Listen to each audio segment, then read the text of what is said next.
Kementerian Koordinator Maritim dan Investasi mendukung penuh langkah-langkah Pemprov Kepri dalam mempercepat investasi di Kepulauan Riau.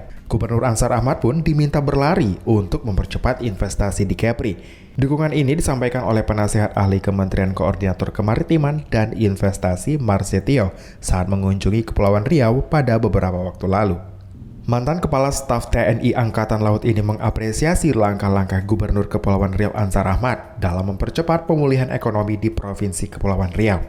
Marsetio pun mengibaratkan Ansar saat ini seperti mobil yang sedang tancap gas. Marsetio menegaskan Kemenko Marves Republik Indonesia mendukung penuh langkah-langkah Pemprov Kepri dalam mempercepat investasi di Kepulauan Riau. Gubernur Ansar Ahmad pun diminta agar menggesa peningkatan investasi di Kepri. Kalau mobil balingannya biasa 4, ini 7 balingannya Pak. Kenapa?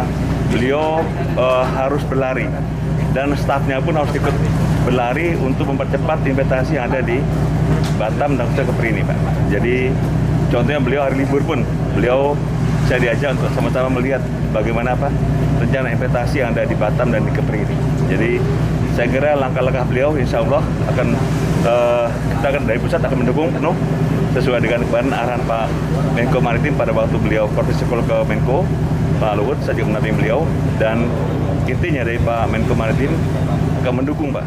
Marsetio menambahkan sesuai arahan Menko Marves RI Luhut Binsar Panjaitan bahwa segala urusan terkait investasi yang ada di daerah harus didukung secara penuh agar memberikan dampak positif serta mendukung program nasional yakni pemulihan ekonomi secara masif di masa pandemi saat ini. Diketahui Pemprov Kepri di bawah kepemimpinan Ansar Ahmad tengah berupaya menggesa masuknya investasi serta pembangunan infrastruktur di Kepri. Mulai dari jembatan Batam Bintan, rencana pembangunan flyover di ibu kota Provinsi Kepri, dan banyak lagi program yang akan mendukung peningkatan ekonomi di Kepri. Ditambah lagi dengan wacana akan dibukanya kembali sektor pariwisata, yang merupakan salah satu sumber pendapatan yang besar di Kepri. Muhammad Nazarullah, GoTV News melaporkan.